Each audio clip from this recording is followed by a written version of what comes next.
மகிழ்ச்சியாக இருக்கின்றது. இதனுடைய உள்கருத்து என்ன தெரியுமா? என்ன? தேவலோகத்திலே தேவர்களே மதியே அங்கே இருக்கின்றான் தேவேந்திரன். தேவேந்திரனிடத்திலே நாட்டியம் ஆடக்கூடியவள் அரம்பா. அந்த அரம்பாவிற்குத்தான் 32 லட்சம். அப்படியா? தேவர்கள் எல்லாம் மார்த்தட்டி கொள்வார்கள். எங்களுடைய அது பார்த்தாயா 32 லட்சம் பொருந்திய ஓர் அழகான பெண்ணை நாங்கள் வைத்திருக்கின்றோம் என்று. ஆனால் இப்பொழுது நம் அசுர குலத்திலே நீ பெற்ற குழந்தை அதே 32 லட்சம் பொருந்திருக்கின்றதம்மா. அப்படியா சுவாமி கூறுகிறீர்கள்? அதிசயமாக இருக்கின்றது. அதிசயம் அதிசயம் 32 லட்சமா? ஆமாம்.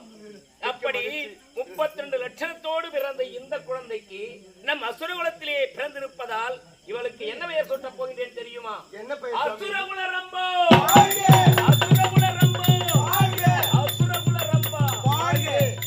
குழந்தையுடைய பெயர் எப்படி இருக்கின்றது? நல்லதொரு பெயரை சூட்டினீர்கள். அன்பு கேட்பதற்கே செவிக்கு இனிமையாக இருந்தது. உண்மை. குழந்தையோ அழுது கொண்டிருக்கிறது. பசி ஆற்றி கொண்டு வருகிறேன்.